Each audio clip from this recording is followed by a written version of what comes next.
তো ফাইনেলি এয়া হ'ল টুইটাৰ বম, এইটো হ'ল টুইটাৰ বম, এয়া হ'ল চাকি, এইটো পালিতলৰ চাকি একদম mic test hello' mic test সকলোকে দিৱালীৰ বহুত বহুত শুভেচ্ছা জনাইছোঁ আৰু আৰম্ভ কৰিব লৈছোঁ আজিৰ মোৰ এই ভিডিঅ'টো।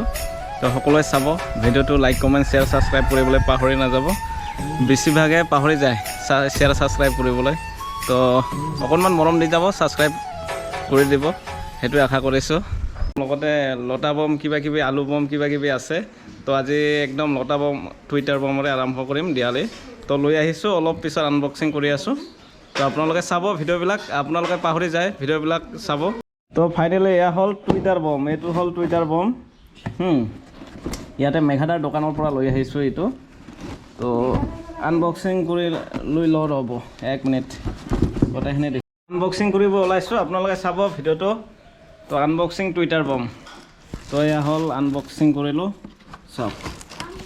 টুইটাৰ বম টোটেল পিচ আছে ইয়াতে 30টা আছে, 30টা আছে। ইয়াতে লগাই দিব লাগিব, ইয়াতে লগাই দিব লাগিব, ডিএছ ফলাই মাৰি দিব লাগিব, তাৰপিছত এটাৰ পিছত এটা ওপৰত গৈ পেলাই ফুটি থাকিব আৰু। তো আপোনালোকে এয়া হ'ল টুইটাৰ বম। তো জানে, সকলোৱে জানে, তথাপিও আনবক্সিং কৰিছোঁ। তো যিহেতু 2022 দিৱালীৰ উপলক্ষে লৈ আহিছোঁ। তো চাব, সন্ধিয়া দেখা পাব ইয়াৰ এই কিবাটো, সম্পূৰ্ণ ৰূপটো দেখা পাব সন্ধিয়া। তো একদম ধামাকা হৈ আছে সন্ধিয়া। তো অপেক্ষা কৰক আৰু সন্ধিয়ালৈকে। দিৱালীৰ সকলোকে শুভেচ্ছা জনাইছোঁ। এতিয়া আমি ক'ত বম ফুটাম, কেনেকৈ ফুটাম, ইয়াতে গৈ আছোঁ, ইফালেদি গৈ আছোঁ। এতিয়া সৰু সুৰাকৈ চিৰি দিছোঁ, ইফালেদি ঘৰ সৰু সুৰাকৈ বনাইছোঁ। এয়া হ'ল আমাৰ ঘৰ, নতুনকৈ বনাই আছোঁ। এতিয়া ইফালেদি যাম, এনেকৈ গৈ পেলাই একদম ওপৰত বম ফুটাম আজি ৰাতি, সন্ধিয়াত আৰম্ভ কৰি দিম। একদম সৰু সুৰা ঘৰ বনাইছোঁ, আশীৰ্বাদ কৰিব। ইয়াতে বম ফুটাম, ইয়াতে হ'ব একদম ধামাকা সন্ধিয়া। মাই গড, এয়া আমাৰ মন্দিৰ, শিৱ মন্দিৰ হয়। তো এয়া এনেকৈ এইফালেদি আহি পেলাই ইয়াতে ফুটাই দিম আৰু বমটো। তো টুইটাৰ বম সন্ধিয়া ইয়াতে হ'ব ধামাকা। তো যিহেতু দেৱালীত চাকি লাগিবই, মাটিৰ চাকি নিব আহিছোঁ ইয়াত। পালিতল বুলি কয় এইটো, আমাৰ গাঁৱৰ পৰা কিছু নিলগত হয়। পালিতলত আহিছোঁ চাকি ল'ব। তো এয়া হ'ল চাকি, এইটো পালিতলৰ চাকি একদম চাওক। কিমান টকাকৈ বাইদেউ, কিমান টকা? দাম কৈ লওঁ মানে কিমান টকা ভিডিঅ'ত কওকচোন, কিমান টকা এইটো? 1.5 টকা। হা 1.5 টকা? 1 টকাকৈ ল'ব হা, 1 টকাকৈ ল'ব।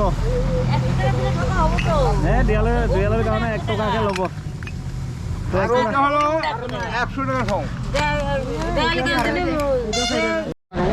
কি কথা পাতিম ক? খুৰা তাত আহিছোঁ। সেইপিনে মানে গোটাই চিন পায়, শংকৰ খোলা ন?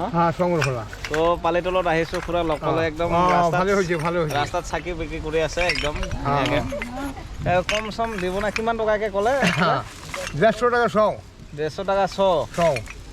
ইচ্ছা খুৰা দাম কেনেকুৱা কৈছে, অলপ কম চম কৰিবি মোৰ কাৰণে। কম চম নহয়। হে এই বুঢ়ো বয়সত বম ফুটাই কি হ'ব? বম এইবাৰ ফুটা নহ'ব না?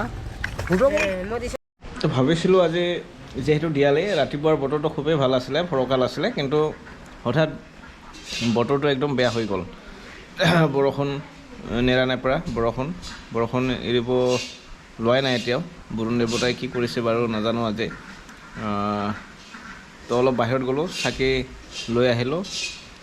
চাকি লোৱাৰ কাৰণে গৈছিলোঁ পালিতৰ পৰা মানে তিতি আহিলোঁ, ইমান বৰষুণ আৰু হাৱা মাৰিছে আজি বহুত।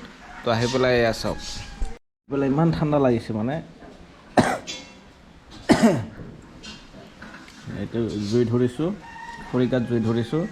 তো দিৱালীৰ উপলক্ষে আজি চাউলৰ চিৰা খাম। চাউলৰ চিৰা বাইদেৱে অলপ কি কৰি আছে কষ্টকৈ। চাউলৰ চিৰা প্ৰথমতে এনেকৈ ফ্ৰাই কৰিব লাগে, চাউলটো তিয়াই ল'ব লাগে, ফ্ৰাই কৰি আছে বাইদেৱে। এনেকৈ বতৰটো আজি ডাৱৰীয়া, মেঘামেঘি বতৰ, হাৱা বতৰ। তো সেইটোৰ কাৰণে এনেকৈ ভাল লাগি আছে এনেকৈ থাকি পেলাই জুইৰ কাষত। তো এতিয়া আৰম্ভ কৰিম আৰু এই ইয়াতে উৰলত দিব লাগিব, উৰলত খুন্দিব লাগিব, তাৰপিছতহে চিৰা হ'ব। চাউলটো ফ্ৰাই কৰি ল'ব লাগে। এইটো আমি চাম বুলি কওঁ। চামৰ সৈতে গাহিন লাগে গাহিন গাহিন আমি কওঁ গাহিন এইগিলা গাহিন এইটো গাহিন বুলি কয় চামেৰে চামত গাহিনেৰে কি কৰাৰ পিছতহে খুন্দাৰ পিছতহে এই চিৰা হ'ব তো অলপ পিছত দেখুৱাই আছোঁ গোটেইখিনি তো সন্ধিয়া হ'ল এতিয়া চাকি জ্বলাব লাগিব বতৰ খুবেই বেয়া বৰষুণ দি আছে তো বাহিৰত চাকি জ্বলা নহ'ব বাৰিন্দাতে মানে ঘৰৰ বাৰিন্দাতে চাকি কি কৰিলোঁ প্ৰজ্বলন কৰিলোঁ তো এতিয়া অকণমান তাৰে কিছু দৃশ্য দেখুৱাম আপোনালোকক বম চাগে আজি ফুটা নহ'ব ঘৰৰ ভিতৰতো বম ফুটা নাযাব চ' আৰু বাহিৰত বম ফুটাৰ অসুবিধা বৰষুণ দি আছে তো আজি দিৱালীটো এনেকুৱাই হ'ল যিয়ে নহওক অলপমান দেখুৱাই আছোঁ আপোনালোকক চাকি বন্তি জ্বলালোঁ